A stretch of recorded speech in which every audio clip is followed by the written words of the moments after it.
ബാഴ്സലോണയുടെ എക്കാലത്തെയും മികച്ച താരങ്ങളിൽ ഒരാളും സ്പാനിഷ് ഇന്റർനാഷണലുമായിരുന്ന ജെറാർഡ് പിക്കെ ഫുട്ബോളിലേക്ക് മടങ്ങിയെത്തുന്നു.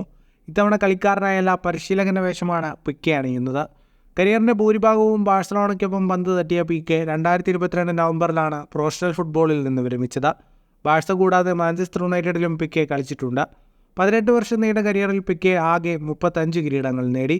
മാഞ്ചസ്റ്റർ യുണൈറ്റഡിനൊപ്പം ഒരു പ്രീമിയർ ലീഗ് കിരീടവും ഒരു ചാമ്പ്യൻസ് ലീഗും പിക്കെ നേടിയിട്ടുണ്ട്. ബാഴ്സയ്ക്കൊപ്പം 8 ലാ ലീഗയും 3 ചാമ്പ്യൻസ് ലീഗും നേടി.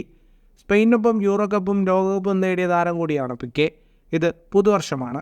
ഏറെ നീണ്ട കൂടിയാലോചനകൾക്ക് ശേഷം ഫുട്ബോളിലേക്ക് മടങ്ങിയെത്താൻ തീരുമാനിച്ചുവെന്ന് സാമൂഹിക മാധ്യമത്തിൽ പിക്കെ കുറിച്ചു. പരിശീലകനായാണ് മടങ്ങിവരുന്നത്. ബാഴ്സലോണയിലൂടെയാണോ മറ്റേതെങ്കിലും ക്ലബ്ബിലാണോ പരിശീലകനാവുന്നതെന്ന് പിക്കെ വെളിപ്പെടുത്തിയിട്ടില്ല. വാരാന്ത്യത്തിൽ കൂടുതൽ വിവരങ്ങൾ പങ്കുവയ്ക്കാമെന്നാണ് പിക്കെ അറിയിച്ചിരിക്കുന്നത്. ഫുട്ബോൾ ലോകത്തെ കൂടുതൽ വാർത്തകൾക്കും വിശേഷങ്ങൾക്കുമായി സ്പോർട്സ് കഫേ ഇപ്പോൾ തന്നെ സബ്സ്ക്രൈബ് ചെയ്യുക.